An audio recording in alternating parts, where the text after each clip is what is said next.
Peace everyone, Unmasked here, and welcome back to the weekly tutorial. And finally we're going to be starting a new project. This was the project that I was showing you in last week's tutorial on how I prepare, how I plan my work, and just some of the behind the scenes kind of information that I've never shared before. So today I am going to be playing with some pastels, specifically the pan pastels. I do have some of my Faber-Castell sticks just in case I need a very particular color in the background. That is what we're going to be doing today. I'm just going to be doing the background. I am working on the Canson Mitenta Touch pastel paper.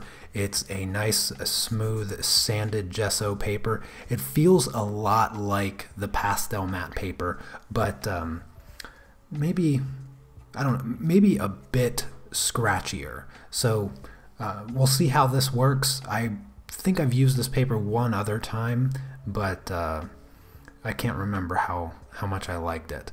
But it's going to be an experiment. And the other thing that you'll notice is that I have this blocked off. Now what I used for this to block off my character here is, I can't remember the name of it. What is it called? Masking film, or frisket is what it's referred to. And it's usually used in airbrushing, things like that. But I experimented with it a little bit, very tiny amount, with a pastel piece, and it seemed to work really well. You got to be a little bit delicate with it when you're working around the edges and blending out and stuff like that, but for the most part it seemed to work really well, so I'm giving it a full-blown chance to see how well it works. The pencil drawing that you see here is graphite, and it is drawn right onto the Mitenta Touch paper. It's not on the frisket here, it's underneath, so we'll also see how much of that graphite this frisket will remove once I unpeel it. And I will unpeel it during this live stream. So once I get the background all done, I will peel off the frisket, revealing the sketch underneath. And then next week we will get into coloring this character, the little furry animal, and everything else. Alright, let's get right into it. So I'm going to be using a little sponge brush like this, and I'm going to start off with a medium gray here. And I'm just going to kind of work around the edges very delicately. And one of the things, when I previously worked with the frisket and pastel, one of the things that I always made sure I did was brush away from the edge. So if I'm starting here, I always brush this way. I never brush that way, because the frisket is insanely easy to peel off. It does not stick to the paper very much at all. It has like the perfect amount of adhesion to the paper, to the point that you can leave it on there for a long time and never have to worry about struggling to peel it up or damaging your paper. And real quick, the way that I cut this image out, so what I did while I'm applying this gray here, let me kind of fill you in on my strategy for using this frisket. I just sketched out my image onto my pastel paper, and then I laid a square piece of the frisket right over top of the entire sketch. This is all just one piece. I bought a roll of it. That's and it's like, I don't know, it's probably about 36 inches wide, and then rolled up in a tube. So what I did after I laid it down on here, I can see right through it, as you can see the sketch. And I just took a really sharp X-Acto knife with a fresh blade. I wanted it to be as sharp as possible, just for the sake of having a lot of control with the blade and not getting hung up on things and tearing stuff. And I just cut it. I don't know if you can see, but there's a few Actually, I can't even see. So there was, I cut some of the pieces off to remove it as I went along, and I cut right up here and I cut right through there. And cutting through the frisket paper, you know, as long as you're not pressing really hard or anything, it's pretty safe to the pastel paper. The pastel paper is quite thick anyway, but you kind of, you almost don't really have to press all that hard to cut through the frisket. It cuts so easily. And so there's no damage to the paper underneath, but there is a small indent. I was able to see that it did leave a subtle indent where the blade was being pressed, but like I said, I cut right up through here, and I can't see it actually. I can't see that indent, and I also cut right up through here, and I can kind of see it just right there, just the tiniest bit, but it will be so well hidden with all the layers of pastel that I'm not all that concerned with those mild indents. Hello, Chrissy. Yes, pan pastels. Finally using them again. It's been a little while since I've played around with the pan pastels, and it's been a while since I played around with pastels for Patreon tutorial as well. I kind of want to do a few pastel pieces. I know a few of you really enjoy my pastel work, so I want to give you some tutorials for pastels. And what I'm doing now, I'm using that medium gray. I'm using that medium gray to just go around the edges here before I start throwing in colors. And what I'm actually going to be doing is I'm going to be using just black, gray, and white to kind of get the values in the places that I want, and then I'm going to come back over top of that with some of the colors. I have quite a bit of colors here. I'm going to use a lot of colors, just like the reference photo.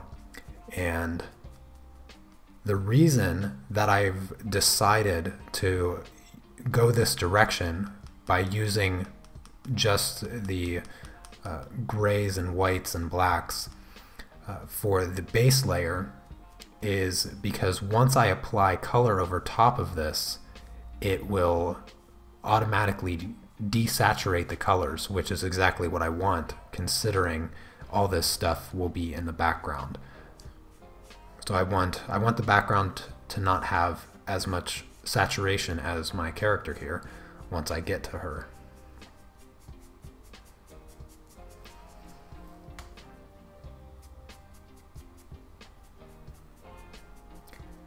One of the problems that I was having previously with using this frisket is that I didn't quite lay enough pastel down along the edge, which kind of created somewhat of a halo effect with the colors. So I'm going to make sure that I don't make that same mistake twice, and I want to make sure that I really press that pastel right there into the edge, right there where the frisket meets the pastel paper. It's really important to press that pigment in there so you get nice, clean, sharp lines.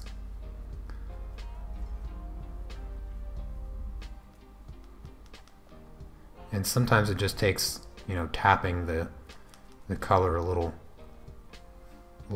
more times to really press the pigment right up against that edge of the frisket. And you don't have to press real hard or anything, so it's very, very easy to do. I'm just, so you see what I'm doing, I'm just barely touching the top of my pan pastel and just tapping it along the edge. It's like applying makeup.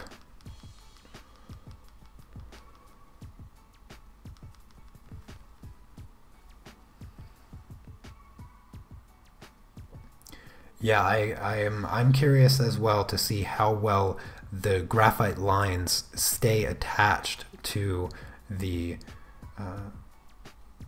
to the magenta paper, I did add a little extra. Like, I usually, if I'm sketching something out with the intention of putting pastels over it, I use graphite. I use graphite to do the sketch. Some people like to use pastel pencils, but I don't. I like to use my drafting mechanical pencil, because the lead is 0.3 millimeters, so it's like drawing with a strand of graphite hair, and so the tip is really fine, and I can draw those lines, and it just barely shows up. And I use 2B graphite because that's a much easier softness of graphite to erase, just in case you need to erase. And so I use the graphite because it sticks in place a lot better than the pastel pencils. So that's why I choose that. And you know, the pastel pencils, you can only get them so sharp before they're just too brittle to get really sharp and do a line sketch like this. Not to mention that as you're grinding them along the paper, they get dull really fast, and so keeping the lines nice and thin and delicate is a bit of a challenge. So that's why I choose to do it with graphite. So it would be really interesting to see how much of that graphite gets pulled up by the frisket here, because I don't think it's going to be too much, because like I said, the adhesive holding the frisket, it's almost so delicate it just feels like static electricity. Alright, now I'm going to switch to some white, and using my dirty sponge brush, it's just going to be a lighter gray for a little bit, because I am working on white magenta paper, so there's, you know, adding white on top of white might not seem like it makes a whole lot of sense, but in reality the reason I'm doing it is because once I start applying some of my other colors, I want that white there to desaturate, to help desaturate and control the value as well.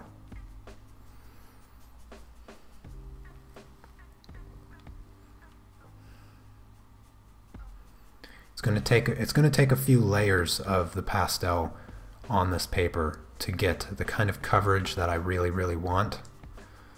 And because I'm using the frisket to protect my sketch, I don't have to worry about working around anything. One of the things that I can't ever tolerate is working around my main subjects, whether that's painting or drawing. I just can't stand it. So I always try to find ways to avoid having to do that, avoid having to work around my subjects, and this frisket is just something that I decided to try out just recently, actually. I just saw it online, decided to purchase some, and gave it a little test run a few weeks ago, and it seemed to work really well, so I decided to go full scale and try it on this piece here. And you know, there's two ways to use this. You could do it negatively like I did here, or you can do it positively, where instead of leaving it on your main subject, say you painted your background, you know, you painted the entire thing. Let's say you're working on like smooth panel or something like that, or you airbrushed onto watercolor paper, and instead of worrying about your subject or anything, you just created a background. Then what you could do, instead of cutting out your subject and leaving that part covered, you could peel the inside out, and then you could have your background protected instead. So you can use it in both directions. You just have to plan accordingly.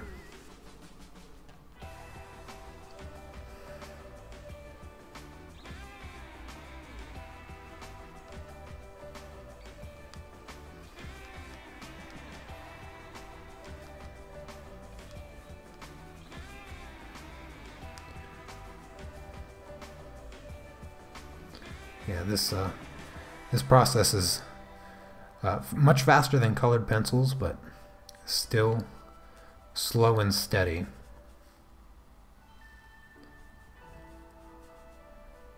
I actually have to still somewhat consider myself a novice when it comes to working with the pan pastels, because I've really only utilized working with them a handful of times, but I've really enjoyed how easy it is to apply them, and as a result of working with the pan pastels and having to utilize a sponge brush like this, I've actually come to really enjoy working with my stick pastels with a sponge brush instead. I mean, not only does it help keep my hands clean throughout the process, but I've also found that the sponge brush is really great at controlling the amount of pastel dust that you're creating throughout the drawing process. So if the dust from pastels is something that has kind of caused you to avoid using them in the past, try using one of the sponge brushes, because you virtually get no dust. As you can see, I've applied quite a bit of the gray and the white at this point, and if I was using the sticks and using my finger to rub it, you would have seen a lot of accumulation of the dust coming onto the tape here, but you really don't see any at all.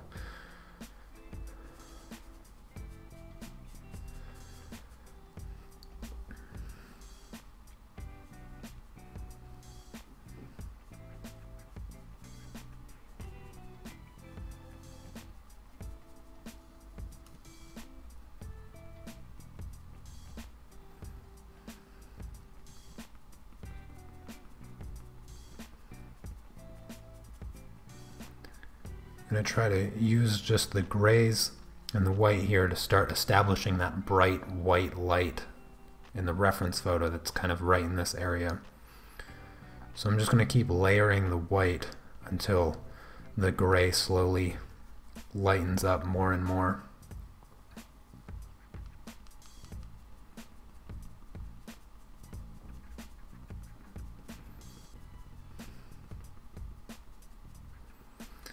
Still a lot of other colors to add. I have quite the collection. I have about 10 colors sitting next to me, a mix of everything from blue, yellow, and purple, and a bit of green and even red that I'm going to be putting into the background here.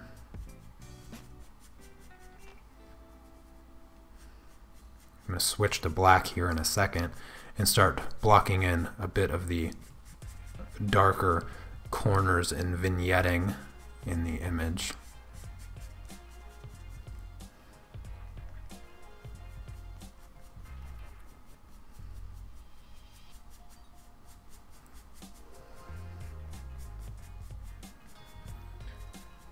All right, let's grab the black now. And let's come in here up to this corner here. Just put in some of this black. Having that white will help me feather out the edges a bit. Because I actually don't want any part of this background to be completely black. So it's going to be, a little faded, more of a dark charcoal than an actual black.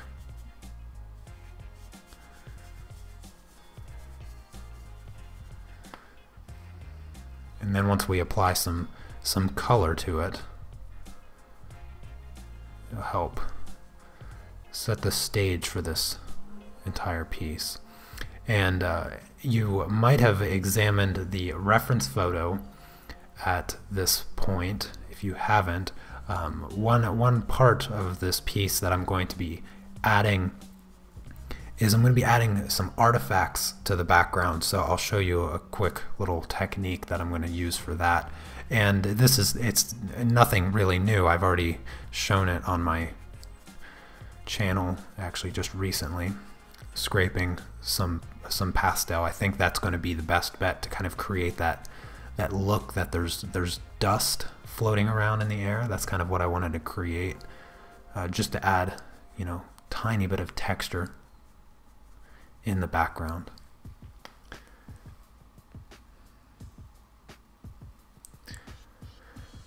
Oh, hello, Wendy. Yes, everything is lovely. Thank you.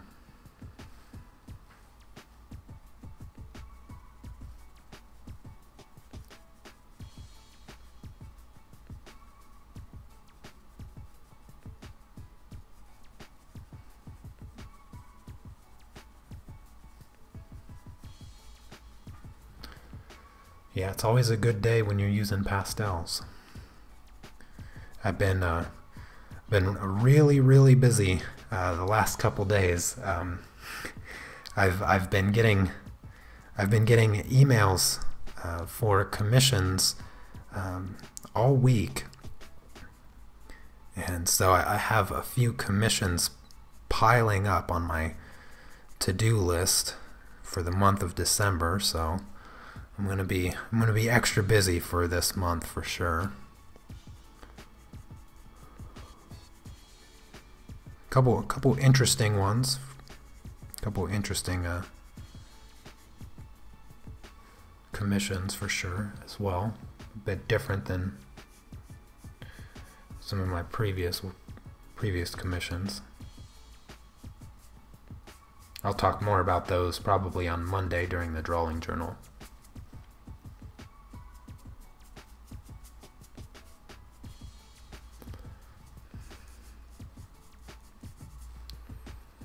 Hope you guys are having a good Friday.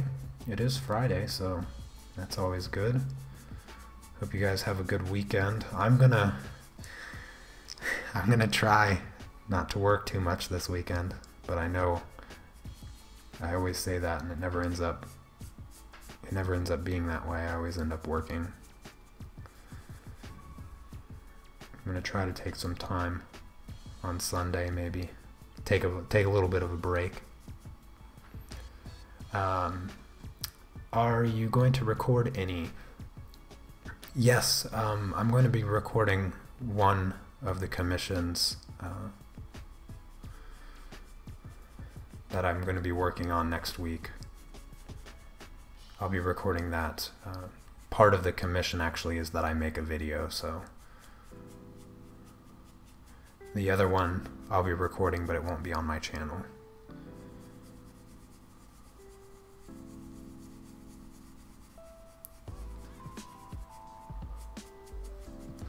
All right, so we got a little bit up here as well. It's in the trees in the background, I imagine this would be. Just get that color in there. And try to darken up this area right here as well.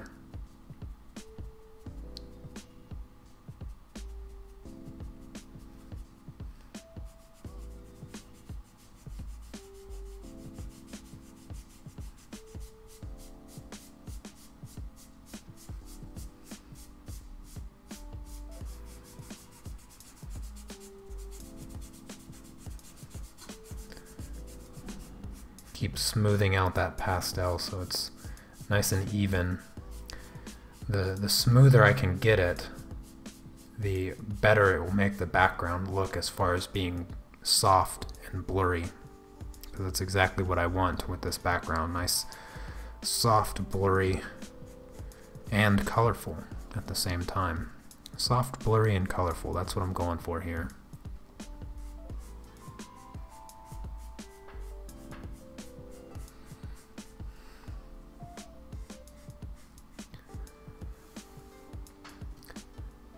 Oh yeah, it is Saturday over there in Australia, huh?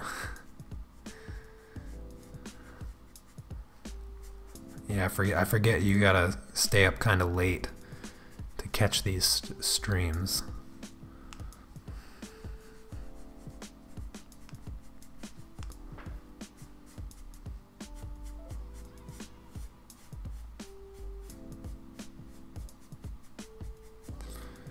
All right, kind of got everything blocked in now.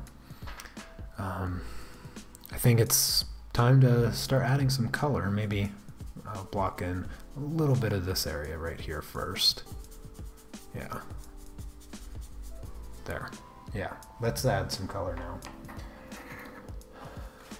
But before I do that, one of the things that I do, I always have a tissue next to me, and I like to just try to rub off as much of the excess color that I can. Not that it really matters. It's not like if I put black on my colors here that it's going to really affect my pan pastels at all. It's just more of a way of, you know, getting rid of the excess. So I got this teal color, kind of a tealish blue green, and I'm going to start adding this into the background here. Yeah, I agree. Sleep is overrated. You got that right. So you can see that as I'm applying this color, it's mixing in with those whites and grays and blacks so that it's not so strong and saturated. It gives me a lot more control of the color saturation, and I just kind of gently blend it in. I'm going to use small circles to get the soft edge of everything. But now the color is just, the color is just starting to fade in a little bit. So it's not fully saturated because this color is really bright, extremely bright. So doing that base layer of the grays and black and white,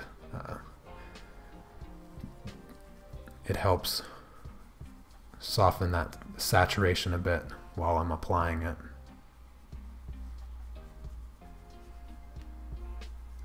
And I'll come in with more white later on once I apply some colors. This process is,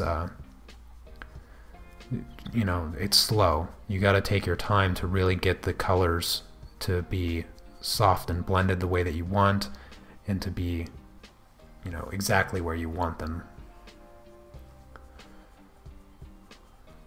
Just because, and I mentioned this in a recent video, that just because the background is blurry and out of focus and there's no real detail to it, that doesn't mean that you can skip the importance of taking your time with the background. I think in a lot of cases the background requires you to be even more patient than some of the main subjects that you work on. Because oftentimes,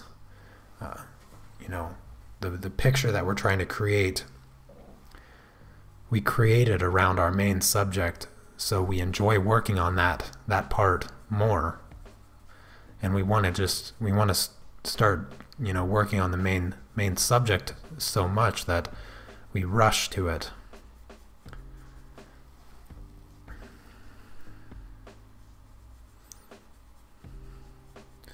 I don't want to peel that up until I'm 100% certain that the background looks exactly the way that I intend it to.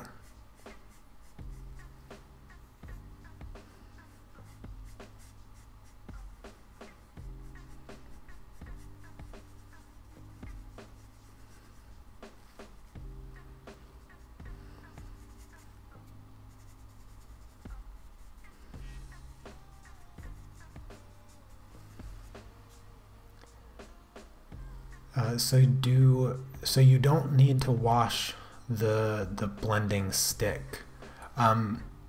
I do wash these sponges. You don't have to throw these sponges away because they'll get, they get pretty dirty after a while. But in between colors, especially in this case, I'm not going to change. I'm going to use the same sponge throughout this entire process here. But you don't want to get it wet while you're working. You don't want to get it wet and like try to dry it off and then go right into using it, because even the slightest amount of dampness will not be something you want to be rubbing on your pastel piece. I don't even know what the results of that would be, but it would just turn your pastels into mud. But I do wash them. I just take a bit of soap and kind of clean it with my fingers, rinse it off, let it sit and dry for a few days or whatever before using, especially. But in between colors, I don't really see much reason in changing them. There's two sides, obviously. So if I'm working, say I'm working with a landscape and I'm working on the sky and it's light colors, and I'm dealing with like whites and yellows and or just light blues, and I'm blending all the sky out, and then I'm switching to the land, and I need to do some mountains, and my mountains say that say they're different, significantly different color than the sky, for instance, just like a dark brown or something. Maybe I don't want my blues blending in with my mountains, so maybe I'll just flip the sponge over and then use it. But only in cases like that, or vice versa. Say I'm blending a bunch of grass or something like that, and then I need to put in some water somewhere, like a pond, and I want to blend out the colors in the pond, which are naturally going to be the reflection of the sky. Then I'll switch the sponge over. I won't just rely on trying to clean it with the paper towel. I'll just flip the sponge over and make sure that it's completely clean before working on something that could potentially get really contaminated with color, with other colors. So that's something that I would do. All right, let's see here. I'm going to use a bit of this yellow here. I think this is Indian yellow. Again, I'm going to remove some of that excess teal color. Not that it matters that much, but I'm going to come in here and grab some of this yellow now. Just start adding that.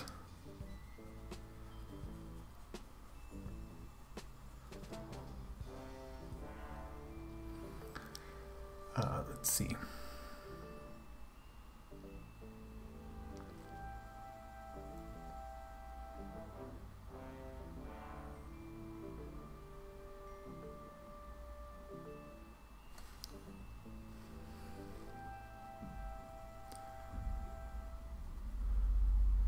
Saturday evening. Chrissy, you're live streaming. What time would it be my time that you'd be streaming? I'll try to catch that. It'd be my Saturday or my Sunday. Sunday morning. So it would be Saturday evening, like real late Saturday evening my time, I think. I'll try to catch that stream. Stop by at least and say hello.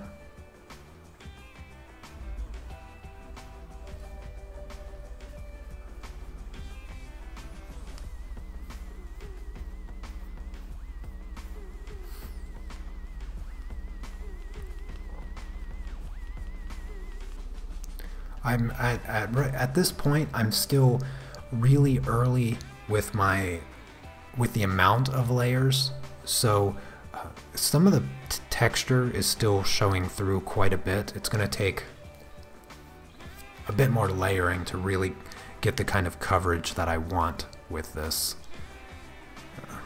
background, because right now the paper is still showing through a lot, which is something that I really don't want. I want complete coverage. And the other thing, as you apply more and more layers, you'll get a softer look as well with your blends.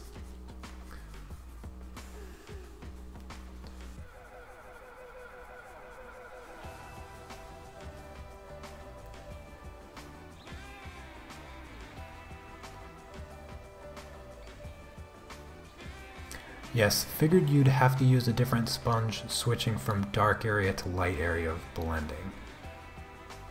Yes, only, like I said, only if you're concerned about the color contamination. There's not a whole lot, but as far as, like, my sponge was like completely black, but as you can see, it does leave a little bit of contamination in there, but not so much that it's going to affect anything. If you were doing something a bit more delicate, like I said, like clouds down to grass or something like that, then yeah, you would most likely want to watch the contamination of your sponge. But for the most part, it's not going to damage your pan pastels at all. So you're good there. All right, I'm going to grab some blue now. I'm going to bring in some blue, some true blue down into these shadows, and I'm just going to put a few spots here and there with this blue. This blue is actually in her coat a lot, in her kind of cloak, and so I want to make sure that I incorporate a bit of this into the background.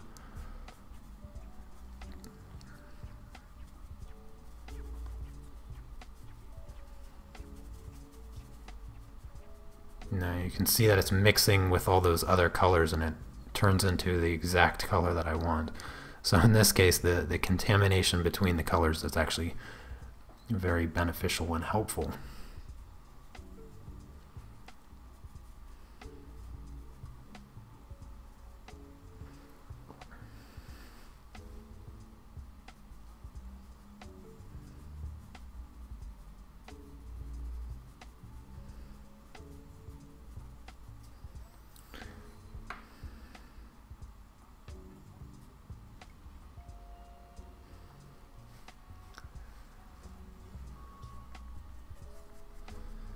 Alright, I'm going to be jumping between colors quite a bit here.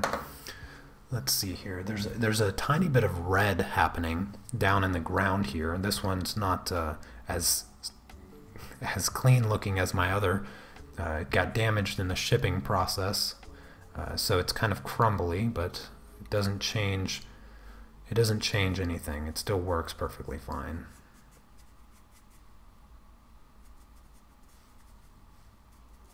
It's a really great copper looking color.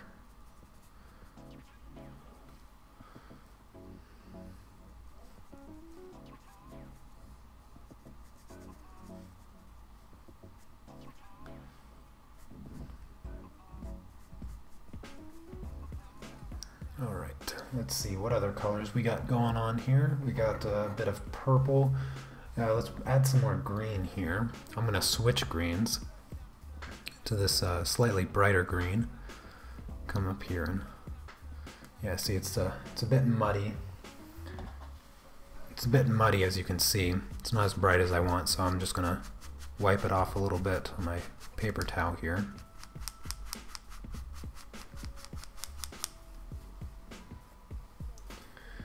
No big deal. Just kind of soften that up a little bit. Grab some of that green. There we go.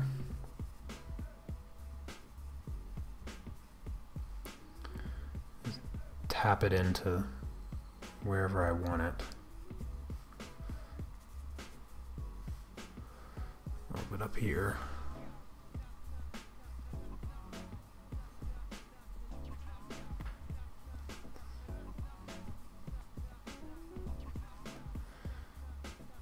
There we go.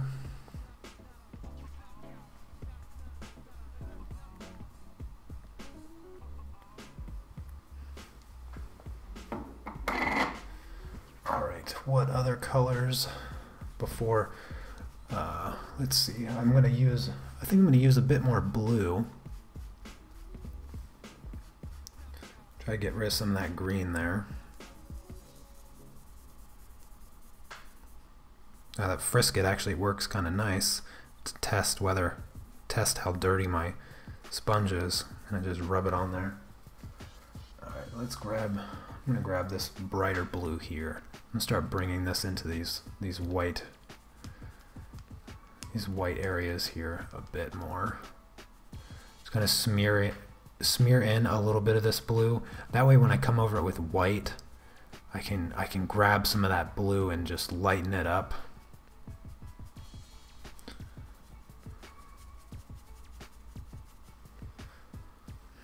Especially down here. Don't want anything to be too gray,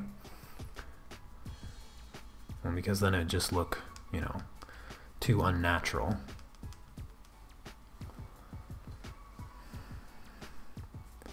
The important part with this background is getting the values correct, because the area right here is actually quite dark. It's a fairly dark gray. It's about as dark as gray as this middle gray that I have here. And that gray there is like right in between black and white, so it's pretty dark. Really the main bright spot is like right here, which is what I really like in this photograph, is that bright spot horizontally coming straight here emphasizes the direction that she's looking. It brings like this really unique visual interest to her eye level. So I think I'm going to enhance that just a bit with my interpretation of this drawing here. I'm going to kind of bring out that line of sight. Just adds a really unique kind of dynamic to the overall image. I gotta also be very mindful that I'm not creating any kind of weird halo effects around my frisket, around my arrows here. Gotta make sure that I keep the color pressed all the way up to the edge there.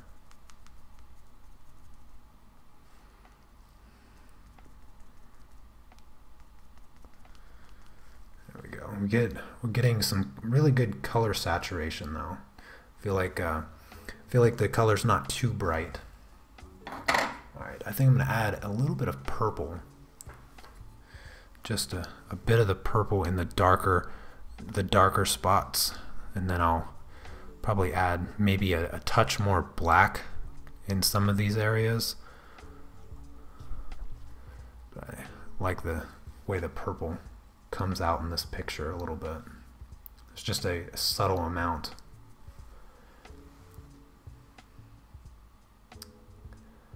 Can't wait to see when I lift the frisket. Yeah, you and me both.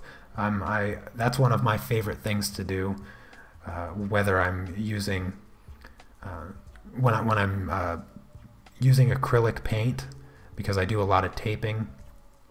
That's one of my favorite things to do is peel off the tape and reveal the nice clean lines. It's such a great feeling. Or the edges here that I do with the pastel work, you know, taping the edges and peeling off the tape and getting those really nice clean borders. That's one of my favorite things to do. It's just so satisfying. It's just can't help it.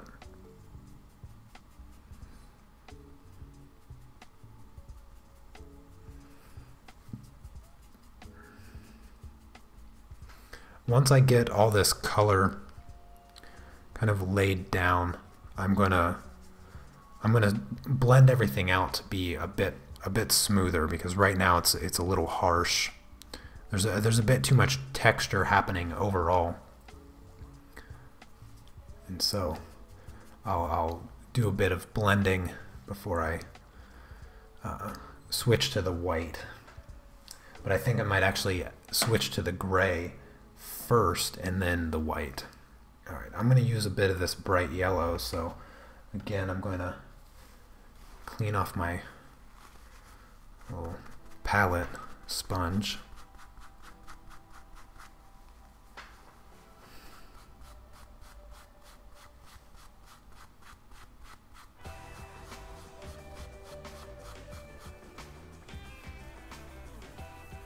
See that purple.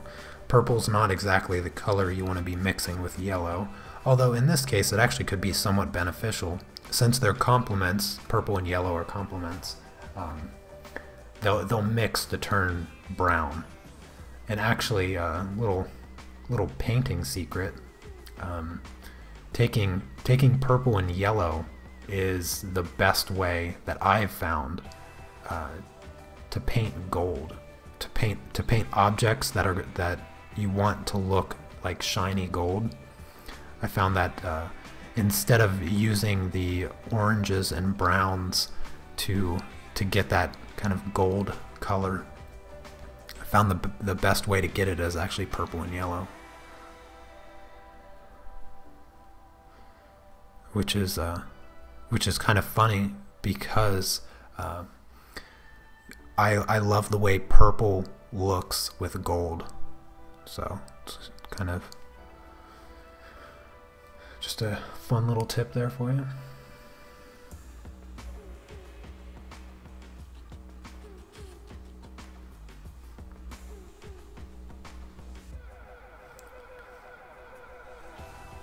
Alright, I don't want to bring too much yellow into this. I'm going to switch back, I think, to my teal color. I need to bring in a bit more of this teal color.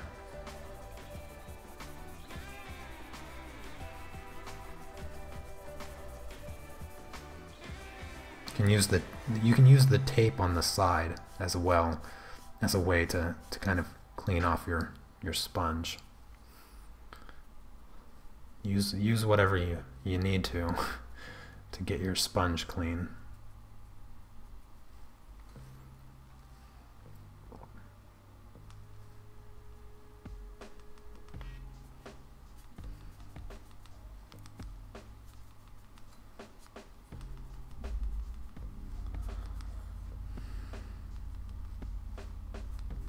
I think I need to bring in a bit more blue after this color as well.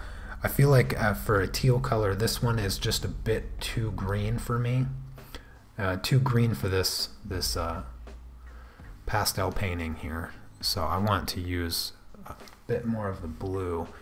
I'm trying to think I think this blue here, the brighter blue, was the one that mixed well with this color to make a much better looking teal.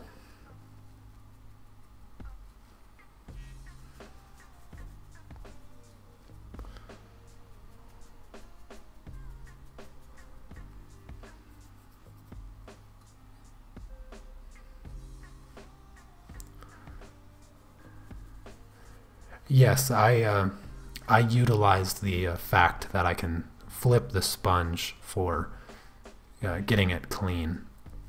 But I try to utilize the sponge on one side as best I can before I take the time to use a clean side. Because right now all these colors need to just be blended into one another. So I feel like changing it now wouldn't do much good, because especially because I'm going to be blending out all these colors together in just a moment.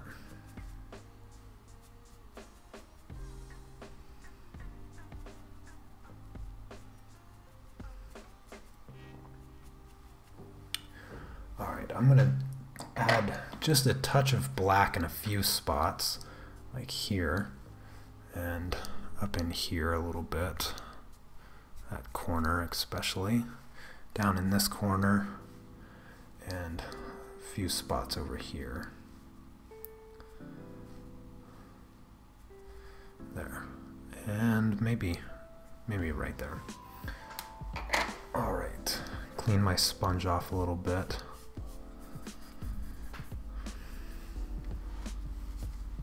Now I'm just going to go in here and really delicately try to get that soft blend that I want.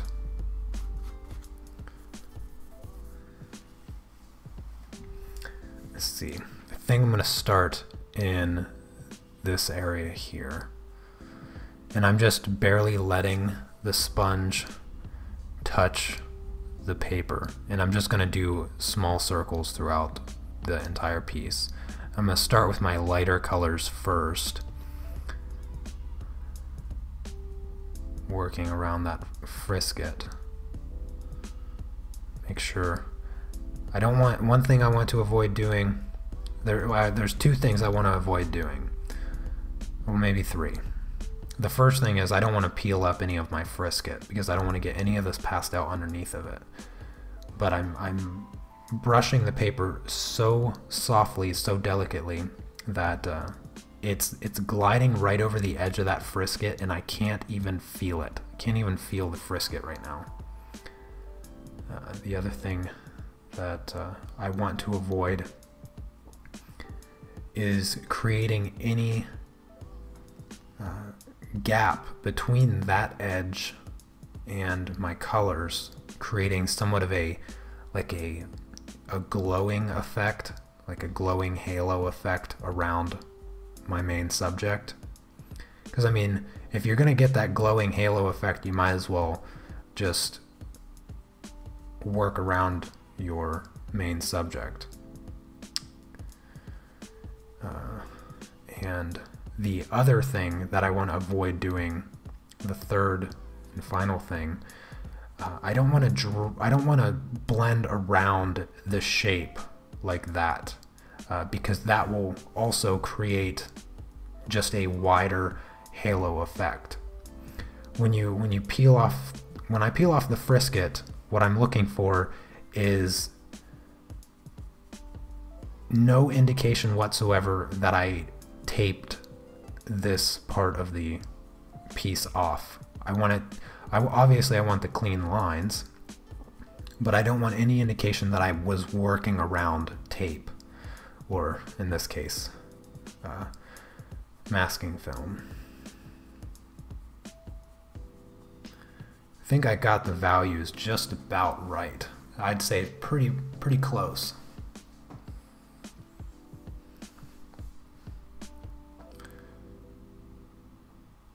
Yeah, these soft tools are really affordable for sure. I have like I have a whole jar of these sponges. I have a ton of these little sponges, but it's part of my personality to never overly use something just because I have a ridiculous surplus of them. So, and using the dirty sponge here just helps me blend everything together a little bit more evenly. Slowly moving from one color to the next. Oh, see, I lifted it there. That one's not sticking too well. Should have been a little more careful. Now, before I start getting into the colors, I'm going to jump over here and do this side where the light stuff is.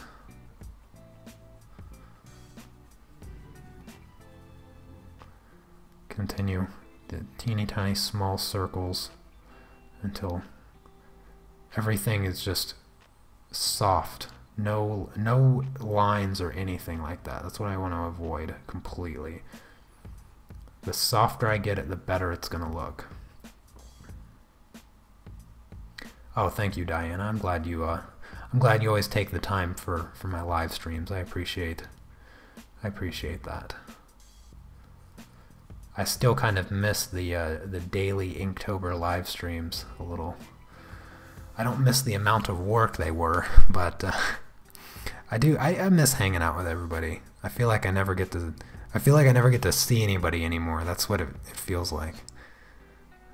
Like you're growing up. You're growing up, and you never get to see or hang out with your friends anymore because they have adult things to do. I feel like that's what it is. Not live streaming every day and getting the chance to just hang out with everybody all the time.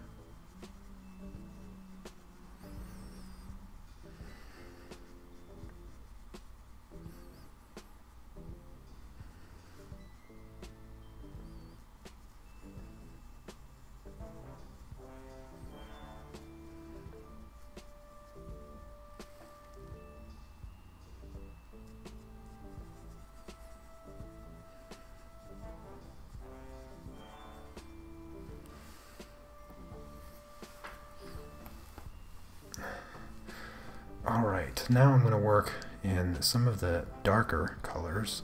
I think I'm going to just start right here.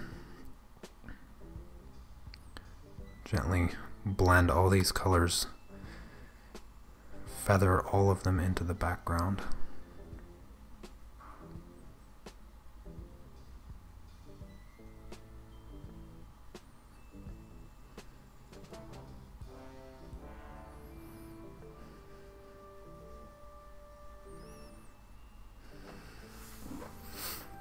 It's at this point that I actually do like to kind of switch to my finger sometimes, because I feel like it is easier to get that smoother consistency and that blurrier effect with your finger. I don't know if anybody else has experienced that, but I'm probably going to finish up the background by blending out with my fingers, because the amount of pressure that I can apply with my fingers and kind of the oils from my hands as well, I feel like they make the pastels just stay in place much better than the sponge. So I haven't completely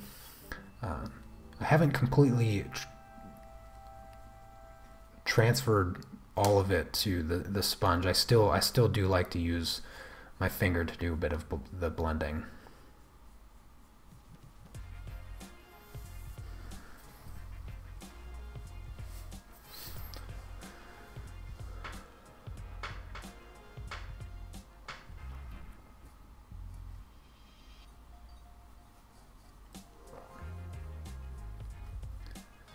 Do you guys have any questions about technique or this piece, or any other technical art questions? One of the things that I want to mention this really quick, because yesterday I was working with one of my Patreon students, and we were working with blending with solvent, and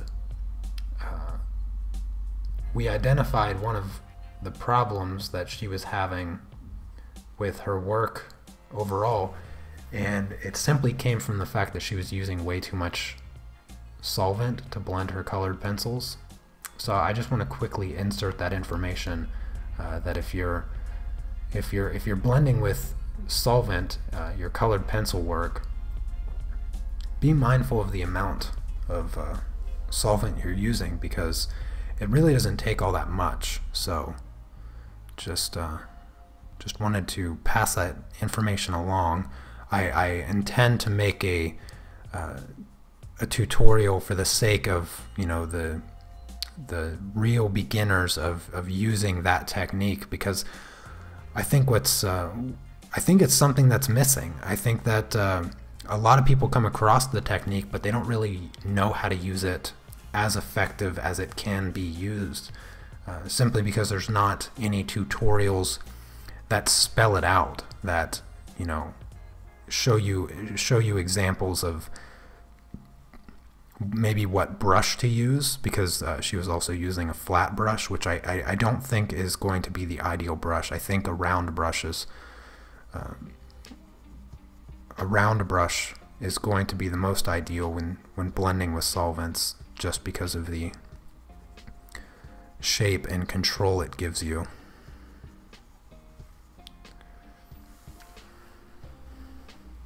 You find that pan pastels are a bit harder to blend with your finger. Well, partially, I would say that pan pastels are partially harder to blend in general, simply because the amount that you're putting on the page is so small. Because you know, you're just putting this fine powder of the pastel on, whereas opposed to grinding a stick across the paper, you get a lot of excess powder. And because of that, the pan pastels, they actually don't want to blend as far.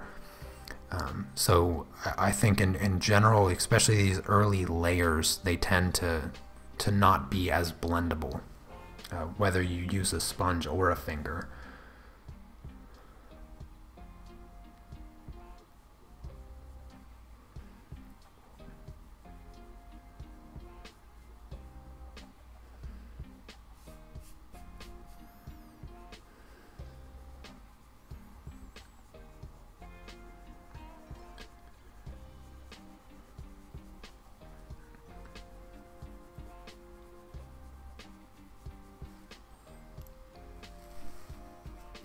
You always use paper stumps for your pastels. You know, I've tried to use the paper stump blenders with the pastels, but I never liked the way that it would scrape the pastel up. Rather than blending it into the paper, like pressing it into the paper the way your finger does or the way the sponge does, I feel like it was always trying to scrape it up.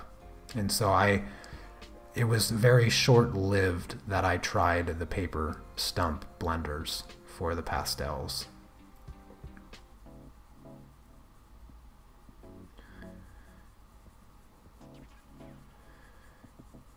It was just, I just wasn't getting the effect that I was hoping for with them. So, you know, it's not, I'm not, in no way am I saying that it's wrong to use them. I'm just saying that, you know, personal preference. You know, when I first started working with pastels, I strongly preferred using my finger, and I still relatively prefer using my finger to do the blending.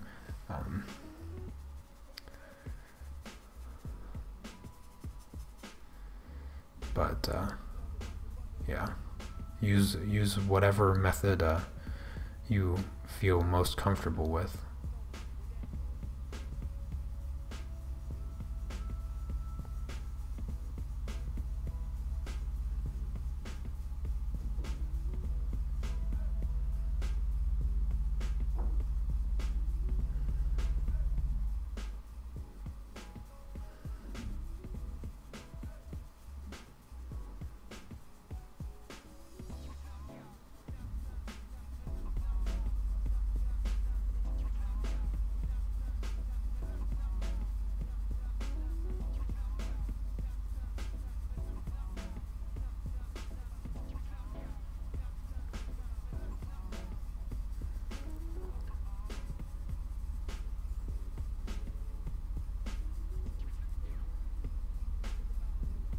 Alright.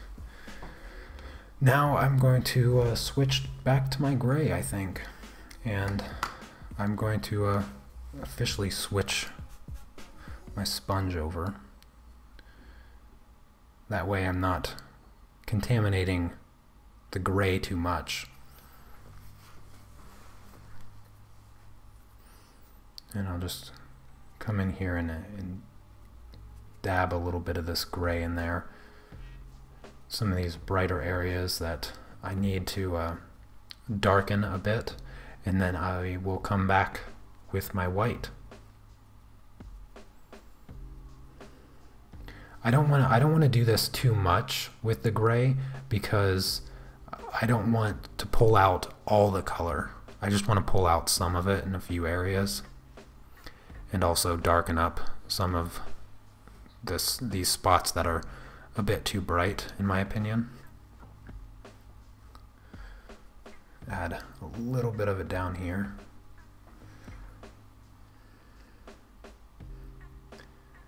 If you use your fingers, you find that pastels end up all over the place. Yeah, when I use my fingers as well, it creates more dust. It really does. That's part of the reason that I've been enjoying using the sponge brush, because it controls the dust so well. So I agree. Using your finger definitely takes a toll on your workspace, and sometimes your clothes as well.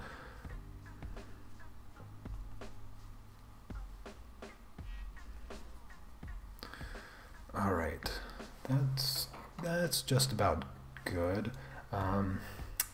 Let's see, I think I might actually switch my sponge before switching to white, but before I do that, I feel like I need a bit more blue in some of these areas, so I want to blend out a little bit more blue in some of these spots here. I feel like it just got a little too muddy once I blended it, so I'm going to just tap in a bit of blue, bring back that saturation.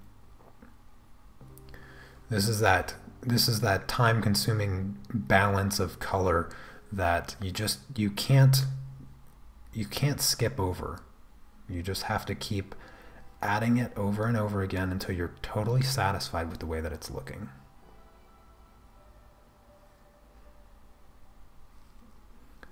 I've never gotten to the point with pastels where I feel like I layered too much.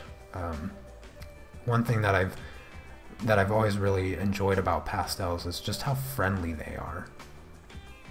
You can just keep putting more and more color on your paper. It just never ends.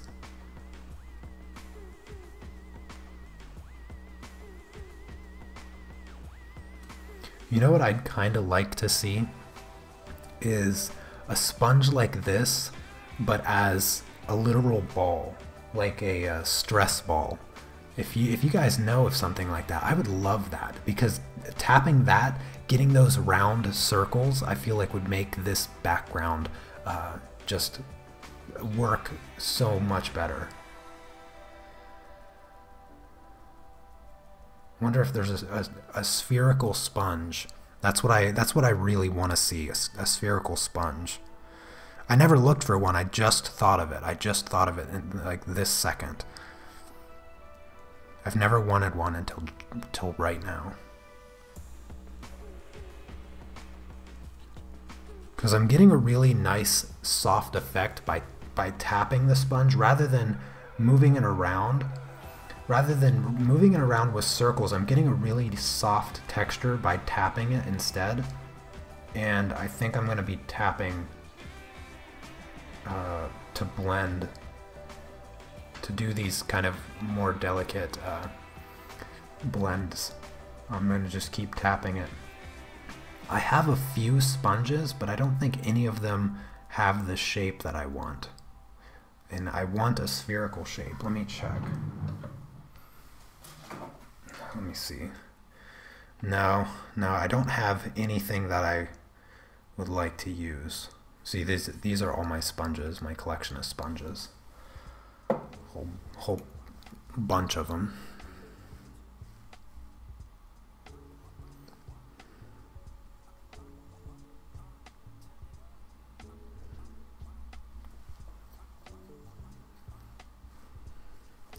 I need so much more blue up here. That black really deadened this shadow right here. So I need to add quite a bit more of this color up here. Like I said, I'm not moving on until I have this background exactly the way that I want it. So we could be here for a little while, so I hope you guys got some time. Though, considering how much I've gotten done in an hour, whatnot. Not too bad. That's why I love pastels. They're quick, they're fun, they're relatively easy. They're forgiving. I think the biggest drawback of pastels, realistically, is the cost of the paper you have to use. Pan pastels are pretty expensive too, but they got good mileage, that's for sure. I'm gonna be using these pan pastels for the rest of my life. I don't think I'll ever run out of them, because I've used them quite a bit in a few pieces, and I see if I were to just smooth them out and maybe clean off the contamination colors, they'd look like I'd never used them before.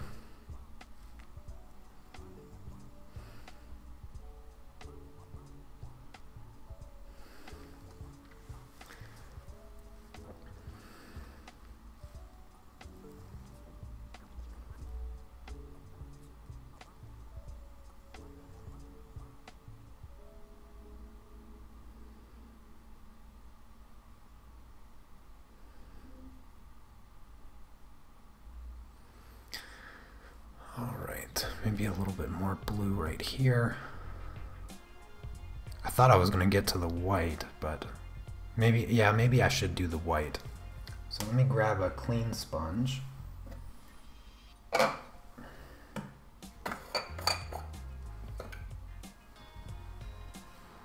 Nice, fresh, clean sponge.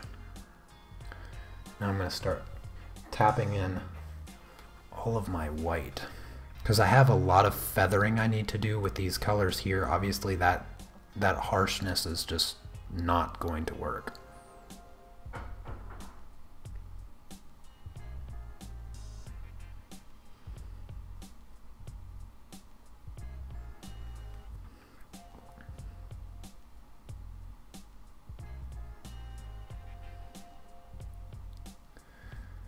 One thing I want to do is emphasize that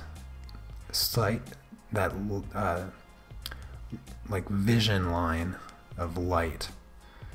So I'm gonna focus in on that real quick.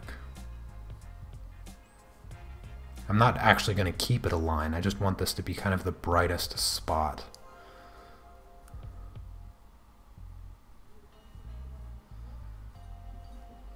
It just creates a really nice action to the scene, having her vision kind of like cut through the horizon back there.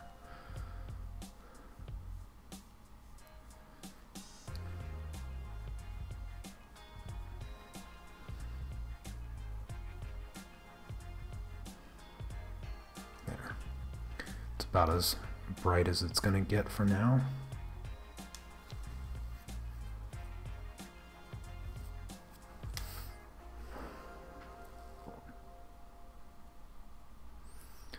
I'm just going to come in here with white and tap everything.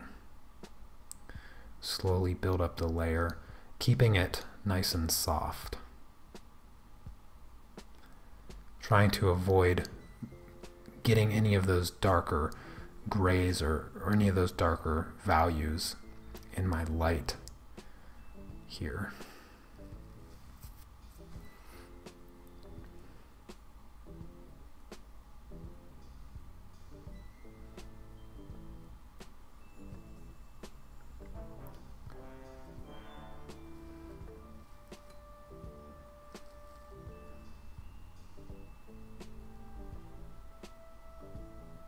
This rounded sponge is a little bit better than that square one I was using as far as getting that circular,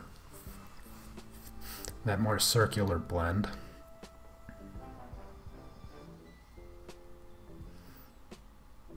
Kind of like that.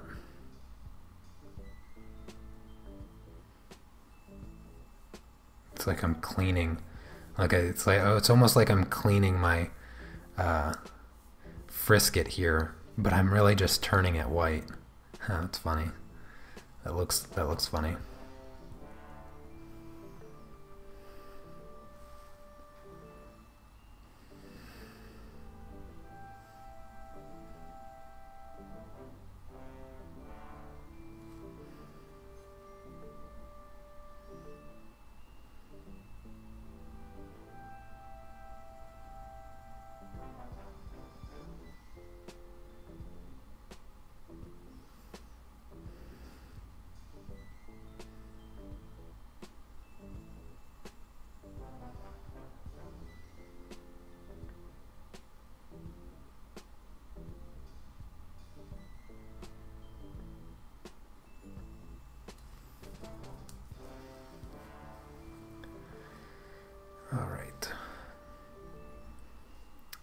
Just gotta keep patting away at my paper here.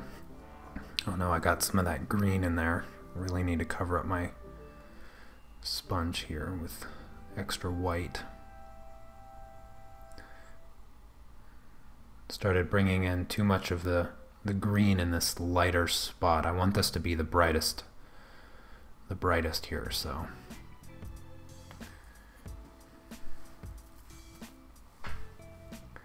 Kind of want to bring in some more blues too.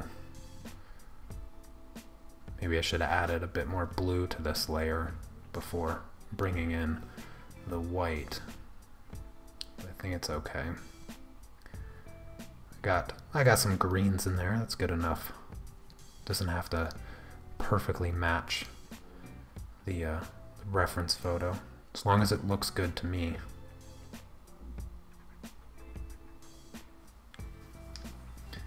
But for the most part, the colors are pretty close.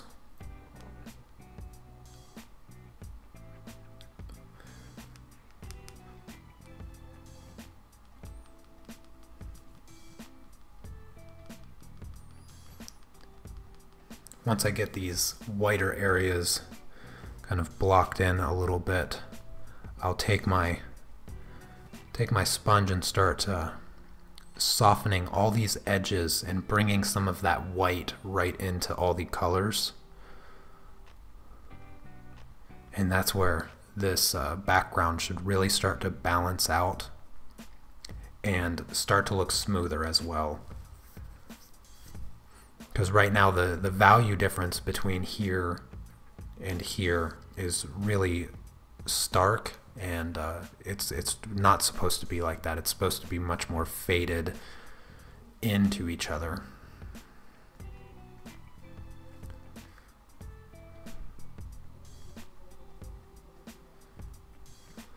Let's see here.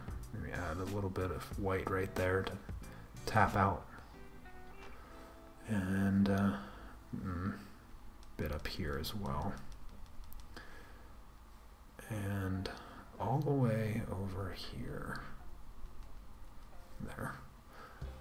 Maybe a touch of white right there and there. Alright. Now I'm just going to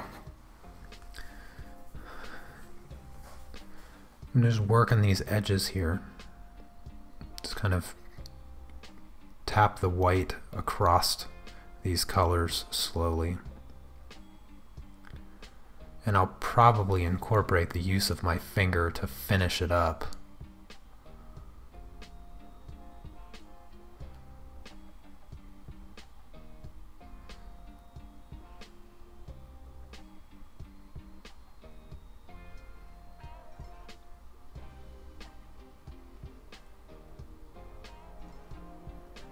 I want to stay away from my really bright spots because I don't want to cross-contaminate any of the values from here. So I kind of want to just work in one direction.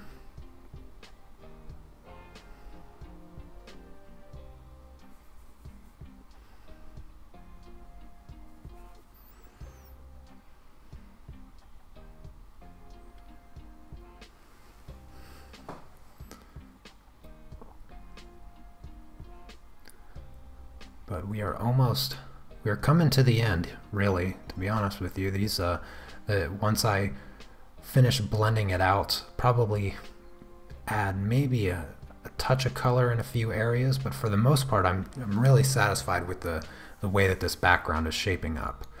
Once I make sure that all of the blending is nice and smooth, that's what I've got to be most focus on, is just keeping everything nice and soft.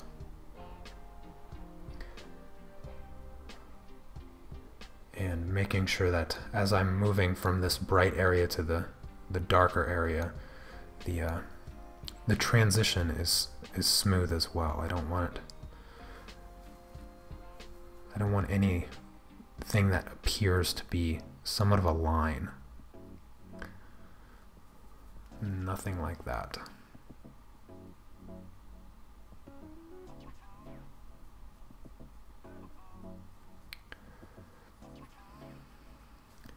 You're getting impatient for the Frisket to be peeled off? Yeah, that makes two of us. That makes two of us. It's coming. It's coming soon. I say at the most another 20 minutes. At most. I'm gonna try to get there before it's too late.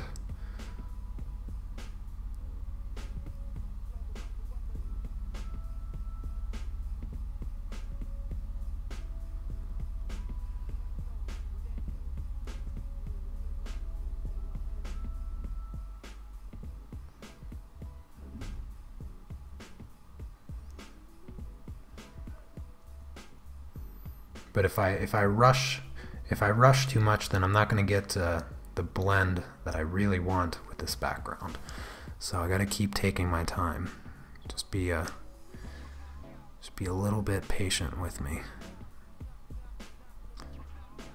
because I want to see how well the Frisket worked, because this is going to be the first. This is going to be really the first attempt at something this large using Frisket and Pastel. I've really only experimented with it one other time, and it worked. It worked well.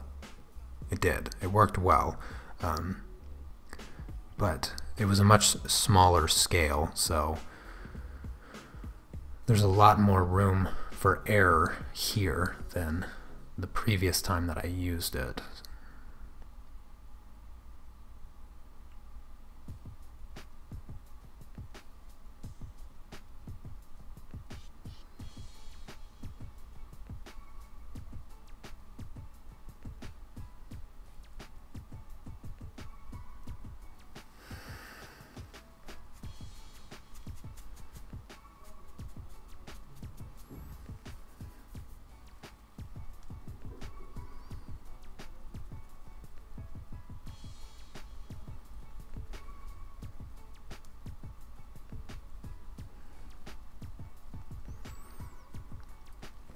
I recently saw that there was this pen that does that automatically does pointillism.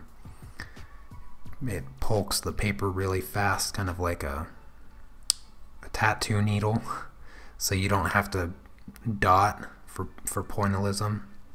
I forget what the other word is for it, but I need that for this sponge right now. My arm is getting tired tapping this paper all the time. But that gives me a really good blend. I feel like my background might be a little bit too green, but I like it. I like it.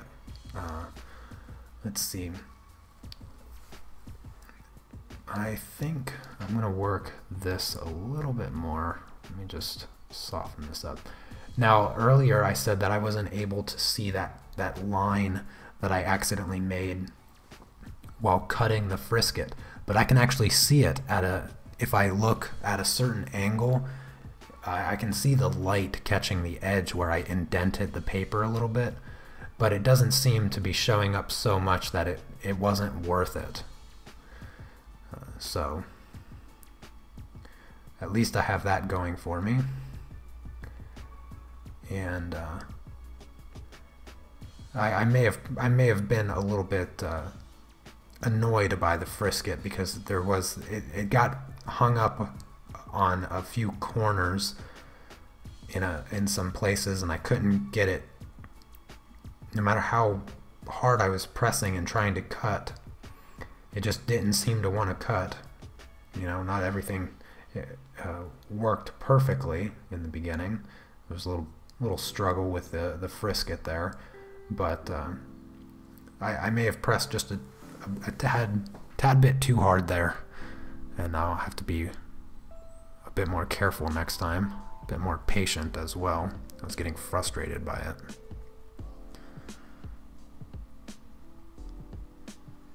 All right, let's see here. I think I'm satisfied. I honestly don't even think I want to blend out with my finger.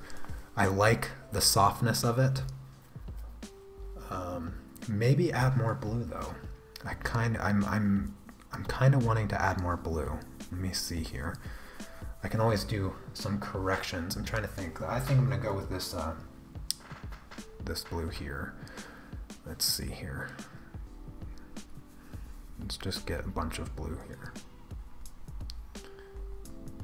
Tap some of it off. I'm just going to come in here. We'll try to do this lightly. Yeah, see, I knew it was going to be really... I knew it was going to show up a lot. That's one thing that I was... that I wanted to avoid, but it looks like there's just no way around it. So I need to continue tapping to blend this blue out.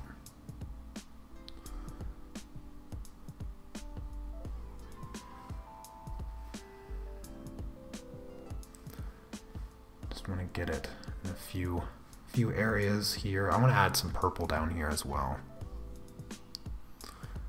but not too much.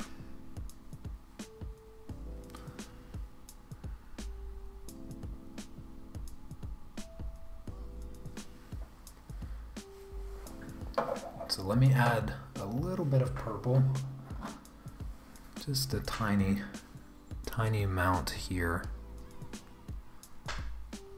and here.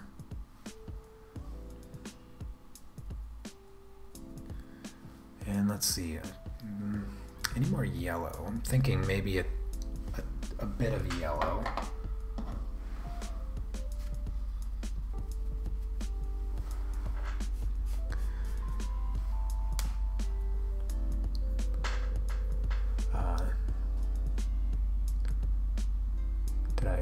Must have missed something. Pen. What pen? Did I miss something? That pen looked like a cool pen for sure.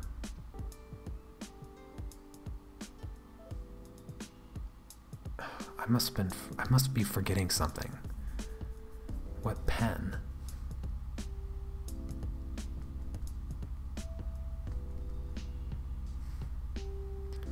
All right, let's try to add a touch of this yellow here and there.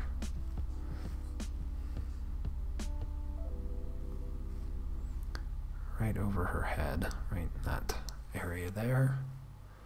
And maybe a little there, and over here. And maybe a bit more right there. And then over here, some yellow, tiny bit right there. And right there. Oh, the pointillism pen. Wow. I totally forgot I was talking about that. I think that's good for color. Maybe I'm gonna go a little bit crazy. I'm gonna add this pink. I feel like I see just a tiny bit of this pink here. Just in some of these areas right here. And some of the shadows. Just bringing in like kind of a uniqueness to the color palette. Just down here on the ground though. Just on the ground.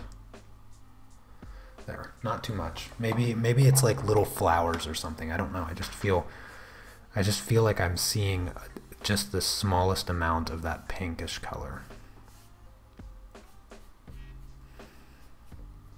Maybe I should just flip this over. Yeah. Just flip it over. And then what color should I think I should start with the yellow maybe in this light area here. Just tap that a bit.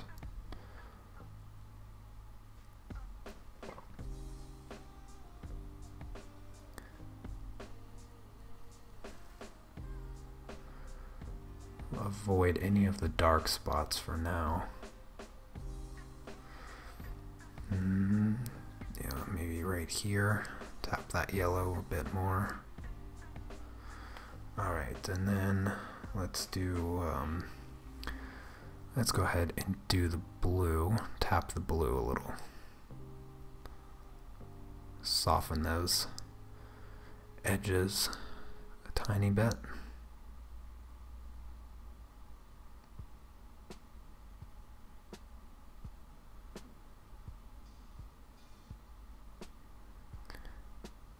very, very delicately.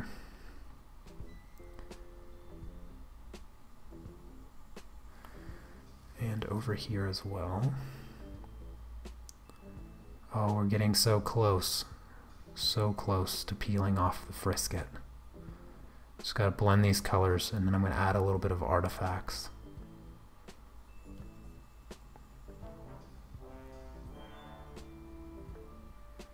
Come on, blue, go soft.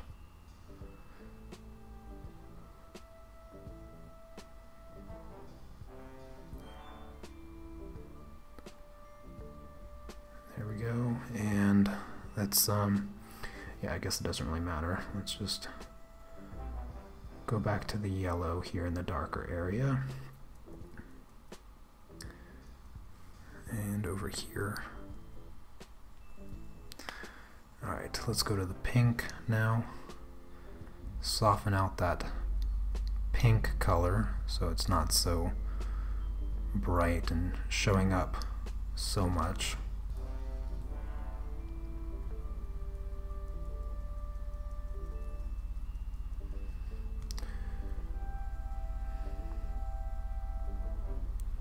And of course the purple.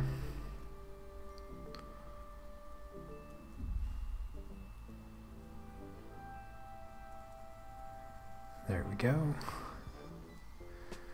Do this side. I think we're just about done.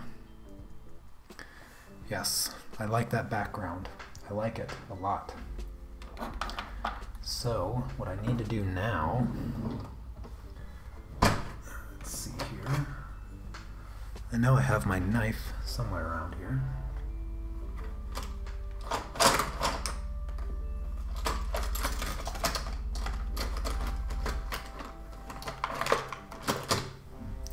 Got my X-Acto knife, and I'm gonna take this light yellow. I don't want to test this over here.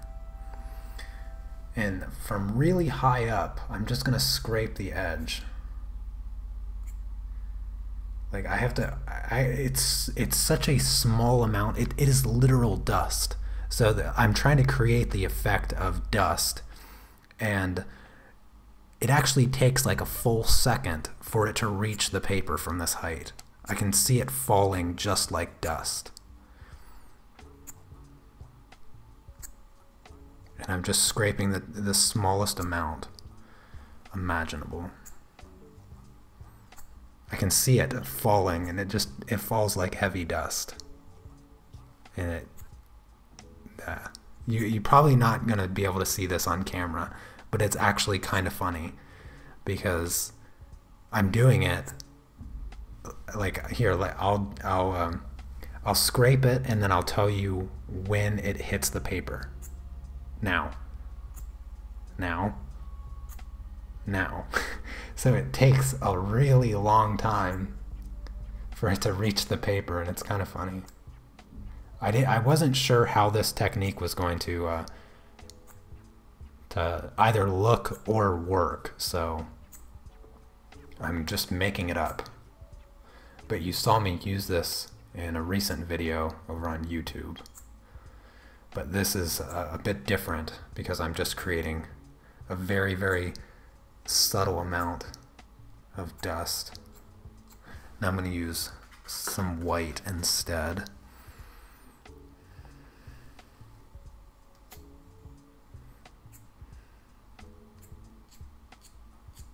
Go a little bit faster now, since I know what it's doing.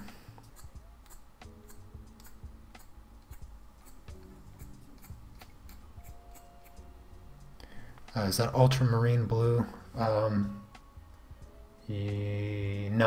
No, it's cobalt blue. That blue that I used was cobalt blue. The ultramarine blue is a little bit more purpley looking. The cobalt blue is really like vibrant, like the truest blue you can imagine.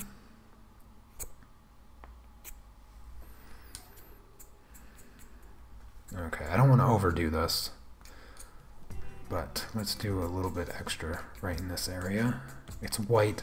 It's pretty much white on white, so it doesn't really show up all that much, but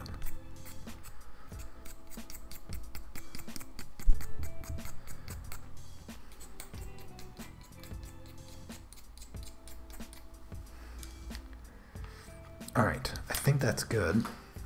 Let me just take a piece of glassine paper now.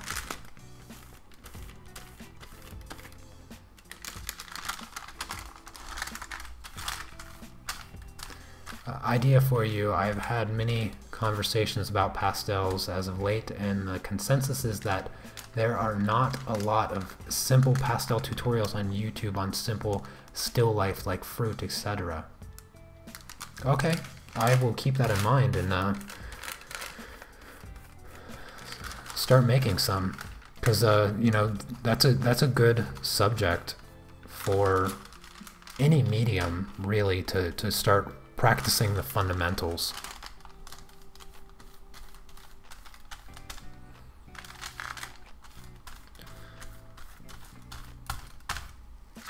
There we go. All right, now the background has a really nice blend and a great texture to it, a little texture. It's almost spacey. It's a little too spacey. Yeah, that's fine. Okay, I need to keep that sponge there separate. All right, now it's time to peel off the frisket, and some of the frisket is down here on the bottom that I covered with this tape, so I have to move this tape first.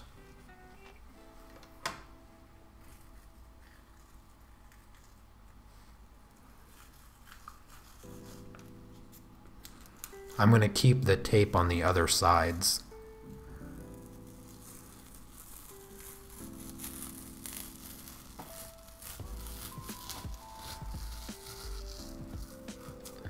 I'll just retape this bottom one once I peel off the frisket.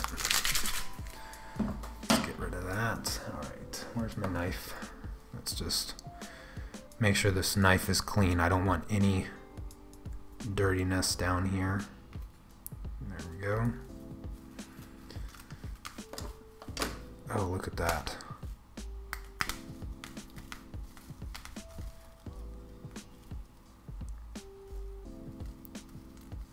So it did not affect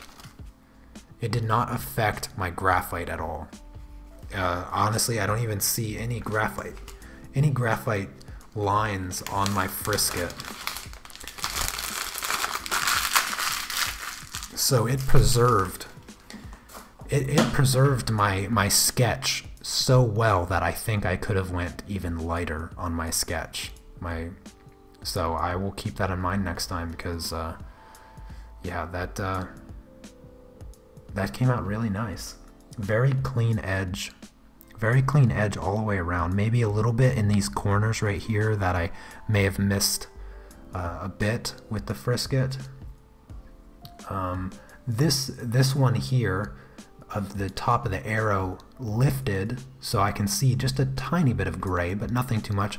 It created a bit of excess dust here, but that's just something that I can blow away. But goodness, that really worked out nice. Yeah, Chrissy, you gotta do that next time. Use the frisket. It worked super well. I'll zoom in so you can really see the lines, so you can see how clean the lines are. So here you can see a bit of the dust showed up from peeling the frisket, but as you can see, I just blew it away. Very small amount.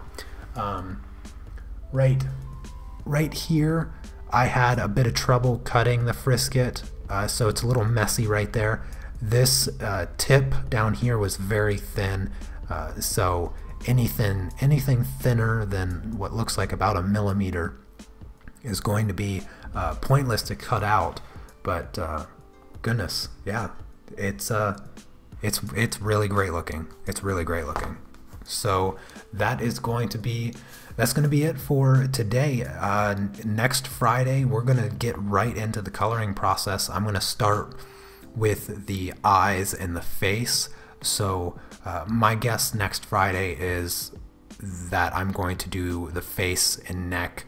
That's the only skin, well, maybe the ears as well. So basically next week is going to be doing the skin, so essentially a portrait.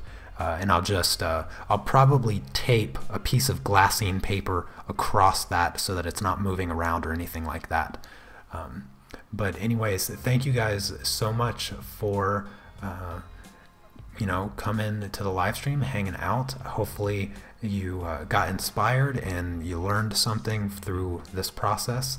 And yeah, I really accidentally made this look kind of like a space scene behind her. It's not a space scene. But anyways, you guys have a lovely weekend. I'll see you on Monday for the drawing journal. And yeah, take care. Peace, everyone.